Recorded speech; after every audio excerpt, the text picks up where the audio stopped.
Baik teman-teman, daripada merusak lingkungan mendingan belajar mekanika fluida, bener nggak?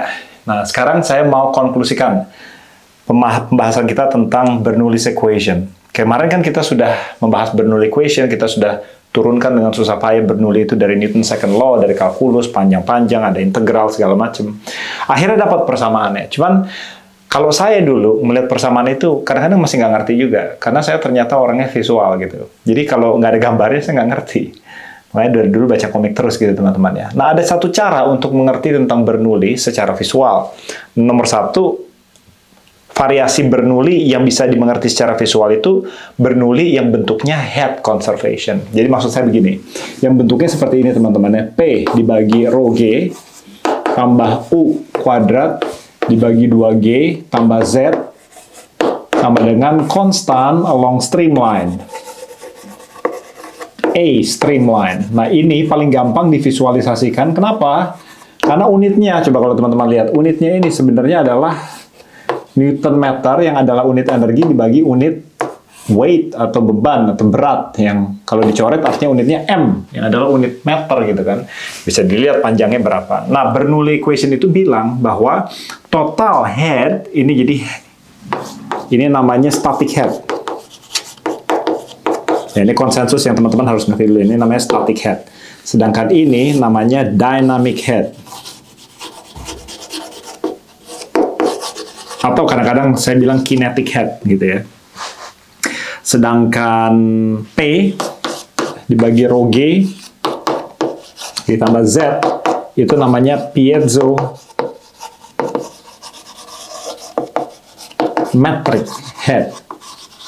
Ini dari kata piezo atau piezometer, sebuah alat yang digunakan untuk mengukur tekanan cairan yang ada di dalam bawah tanah gitu ya. Oke, dari piezometer namanya. Oke, dan apalagi ya? Oke, P dibagi rho G ditambah U kuadrat dibagi 2G. Oke, itu diukur lewat atau menggunakan pitot tube. Pitot tube. Nah, ini kita sudah bahas di kuliah sebelumnya. Pitot tube, T-nya ini silent ya, bahasa Prancis. Bukannya pitot, gitu. Pitot tube, gitu ya. Nah, ini konsensusnya sebelum kita coba visualisasikan persamaan Bernoulli ini secara visual, gitu teman-teman. Anggaplah sekarang kita punya sebuah pipa yang bentuknya tuh arbitrary. Maksudnya bentuknya bebas seperti apapun. Dan dimensinya, penampangnya itu mengecil. Jadi kira-kira seperti ini nih teman-teman bentuknya. Ya. Tuh kan, analog gitu ya, maksudnya ini continuous, nggak kotak, nggak lempeng, dimensinya makin lama makin mengecil gitu teman-teman. Nah, fluida ini mengalir di dalam pipa utama ini dengan kecepatan U, misalnya U, dan punya densitas rho gitu teman-teman ya. Oke, nah yang sekarang kita mau lakukan adalah mencoba menganalisa perubahan head di dua titik di dalam pipa yang dimensinya berubah dan tingginya juga berubah gitu teman-teman ya. Sebelum kita lanjut, kita coba sekarang ya artikulasikan dulu di mana reference point di mana Z itu berasal ya.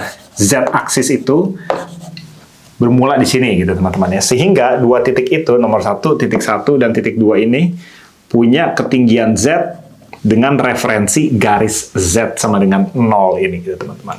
Sekarang saya mau coba masukkan pitot tubes dan static tubes di dua posisi ini. Jadi nomor 1 di posisi 1 saya coba masukkan static tube. Static tube di posisi 1 ya. Seperti ini gitu teman-teman ya, static tube ya kan. Nah, di sampingnya persis saya coba masukkan pitot tube. Oke, pitot tube gitu ya. Pitot tube itu masuk sampai ke center line gitu ya. Oke, pitot tube sampai ke center line. Pitot tube itu dibuat sedemikian hingga penampangnya itu persis menghadap incoming flow gitu teman-teman. Oke, kita sudah bahas di pertemuan sebelumnya. Demikian juga di posisi yang lain, di dalam tabung yang sama, kita masukkan dua tabung atau dua tubes ya. Yang satu static tube, seperti ini. Yang satunya lagi pitot tube. Masuk sampai ke center line dari pipa ini. Kayak gitu teman-teman ya. Nah ini juga sama di titik 1, sama dengan di titik 1, penampang itu dibuat sedemikian hingga dia menghadap incoming fluid. Ini titik 1, ini titik 2 gitu teman-teman. Oke, ini ya. Nah, apa yang terjadi di titik 1 dan titik 2? Pertama, nomor 1.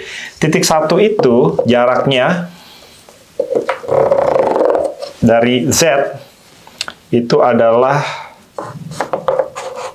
ya dari sini ke sini. Ya, tentu Z1 gitu ya. Z1. Z1 sama dengan Z di sini gitu teman-teman ya. Yang terjadi ketika fluida itu lewat dari titik 1, melewati titik 1, maka static head akan termanifestasikan di dalam static tube. Fluida di static tube ini akan naik ke atas sampai ke ketinggian tertentu. Anggaplah ketinggiannya itu seginilah teman-teman gitu ya. Bisa beberapa aja sih sebenarnya, tergantung U-nya itu berapa gitu. Maka dari sini teman-teman sampai ke garis titik 1 itu panjangnya adalah ya dari sini sampai sini itu panjangnya adalah P1 dibagi rho G gitu teman-teman ya, P1 dibagi rho G. Nah, pitot tube itu akan mengukur P dibagi rho G ditambah U kuadrat dibagi 2G, bukan hanya sekedar P dibagi rho G, sehingga fluida yang naik dari titik 1 masuk ke dalam pitot tube itu akan lebih tinggi dari yang termanifestasi di dalam static tube. Lebih tinggi seberapa banyak ya? Contohnya seginilah teman-teman ya, lebih tinggi sampai segini, hampir mau tumpah gitu. Maka yang termanifestasi di sini bedanya dengan yang naik di dalam static tube itu adalah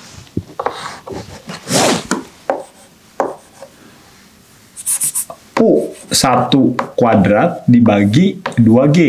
Gitu teman-teman.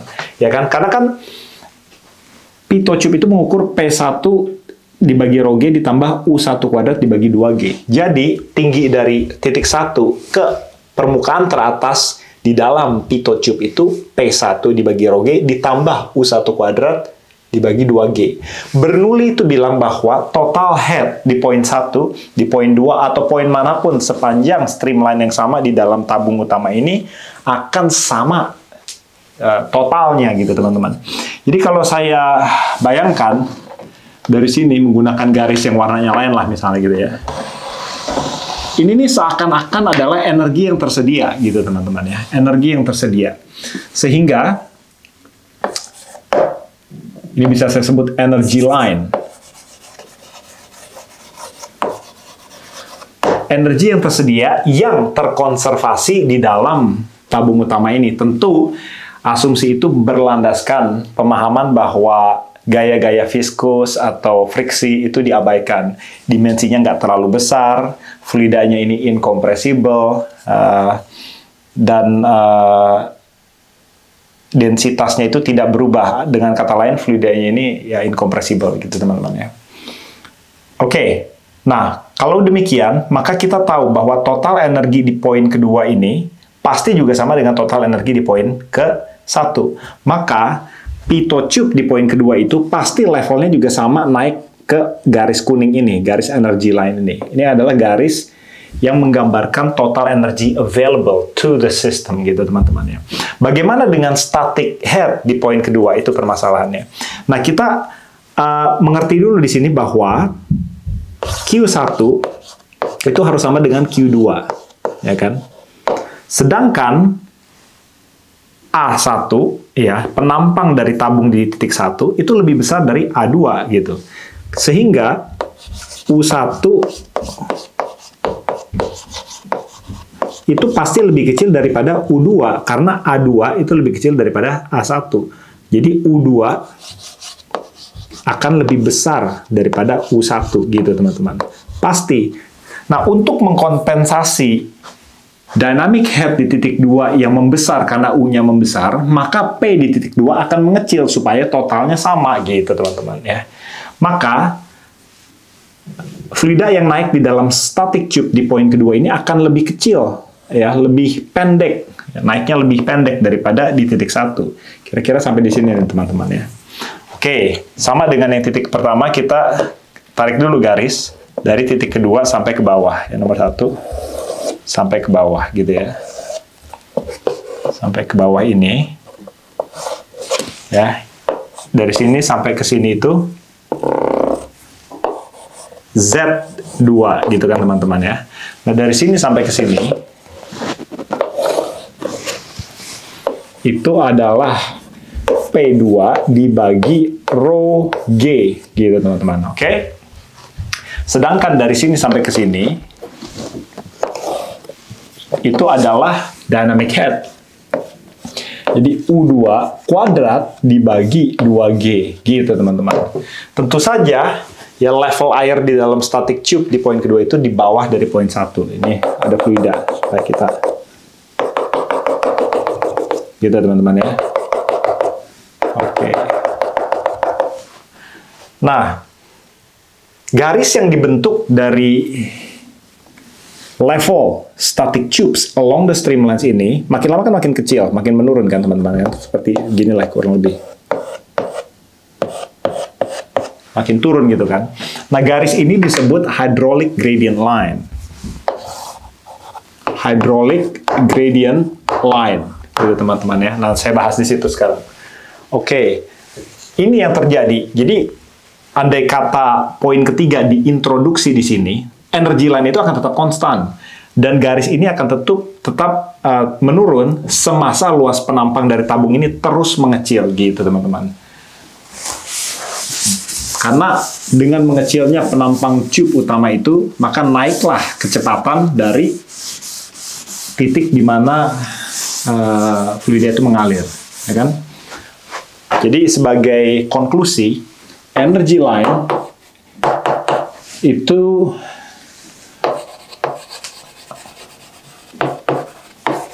menjelaskan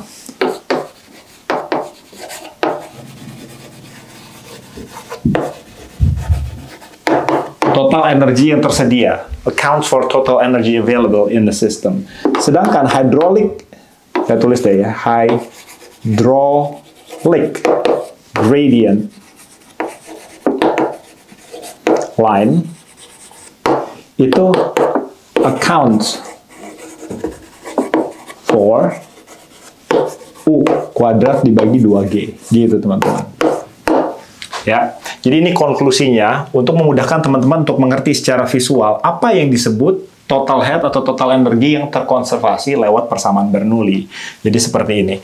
Di soal-soal di mata kuliah engineering di tempat saya mengajar misalnya, itu bisa dibuat sedemikian complicated-nya gitu ya, dengan manometri yang berbelit-belit, dimensi pipa yang mengecil, membesar, tapi kalau poinnya dapat, teman-teman nggak akan bingung lagi gitu.